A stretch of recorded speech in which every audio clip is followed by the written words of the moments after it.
রবীন্দ্রনাথ ঠাকুরের জনপ্রিয় ছোট গল্প দেনা পাওনা এবার আসছে বড় পর্দায়।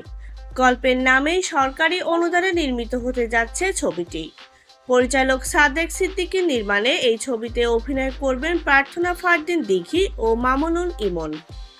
দেনা পাওনা সিনেমায় দিঘি অভিনয় করবেন এমনটা অনেক আগেই জানা গিয়েছিল। এবার জানা গেল সিনেমাটিতে দিঘির নায়ক হচ্ছেন ইমন। এর সঙ্গে প্রথমবার একসঙ্গে জুটি বাঁধতে চলেছেন তারা। ছবিতে ইমনকে দেখা যাবে কলকাতায় কর্মরত এক ম্যাজিস্ট্রেটের ভূমিকায়, যিনি জমিদার পরিবারের সন্তান। আর দিঘি অভিনয় করছেন গ্রামের এক মধ্যবিত্ত পরিবারের মেয়ে নিরুপমা চরিত্রে।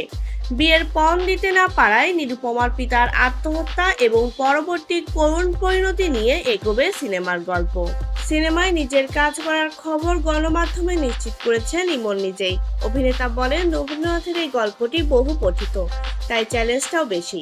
দর্শকেরা চরিত্রগুলোর প্রতিটি দিক সম্পর্কে জানেন, সেগুলো যথাযথভাবে তুলে ধরা কঠিন।